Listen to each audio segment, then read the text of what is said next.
So this next song, before I sing this, I'll have to tell you quite a few facts about my hometown, which many people are not familiar with. My hometown is Dundee, very particular place. And Mary Shelley writes in the foreword to her novel Frankenstein that her imagination first took flight on the blank and dreary northern slopes of the Tay.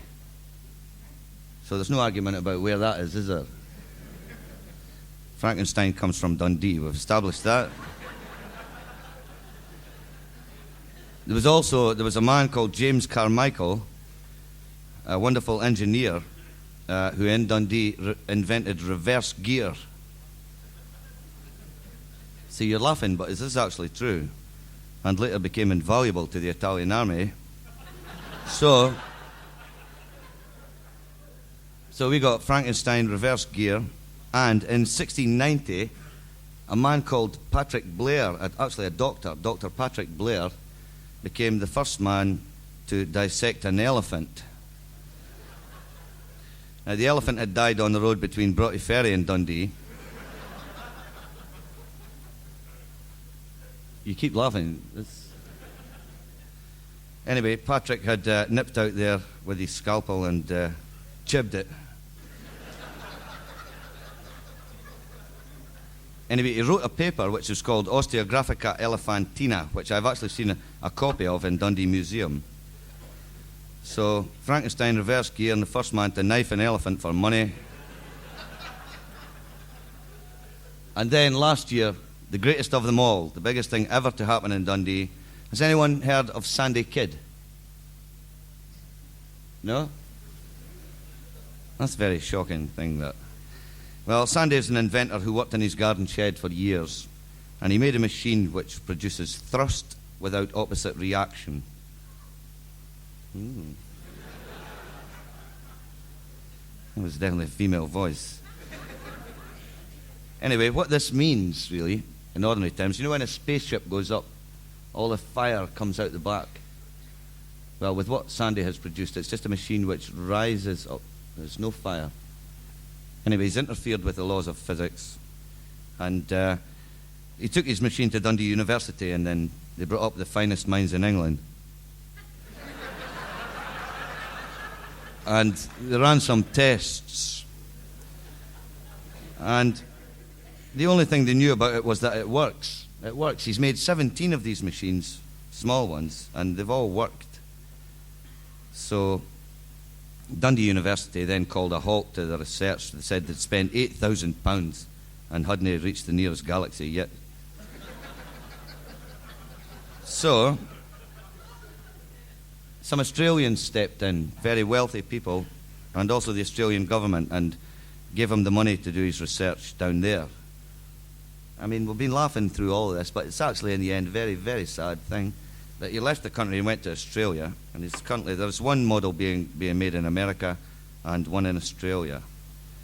So I wrote this song, and when the first flying saucer goes up and it has corks hanging from underneath it, we can all feel guilty. And the song is called Australia Instead of the Stars. And I've thrown in the intro to Neighbours just to make you feel at home.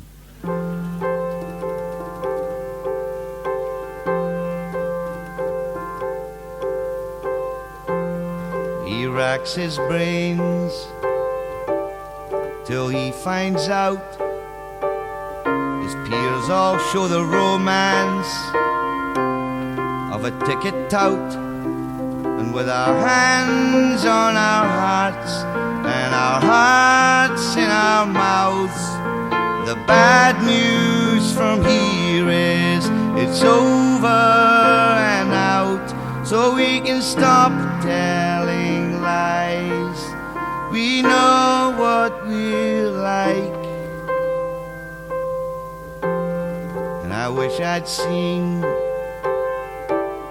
his garden shed, and the man who made the spaceship and scribbled in his bed.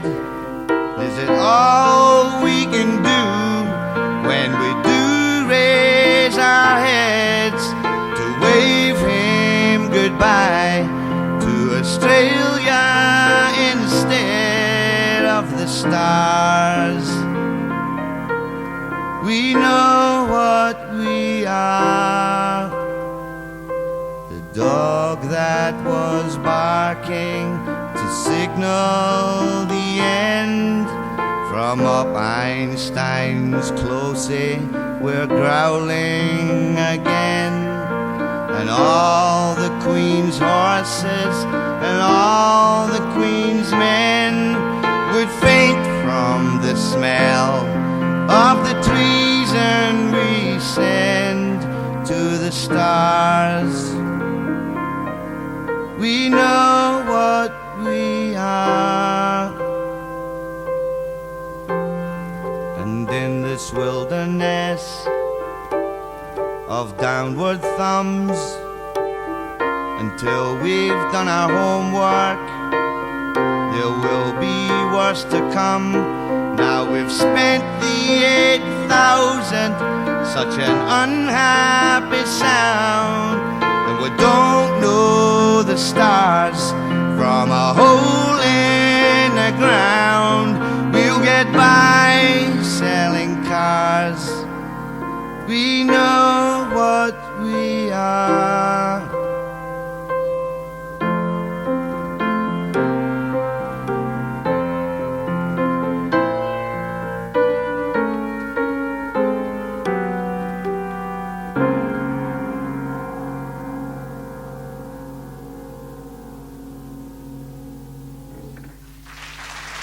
Yeah.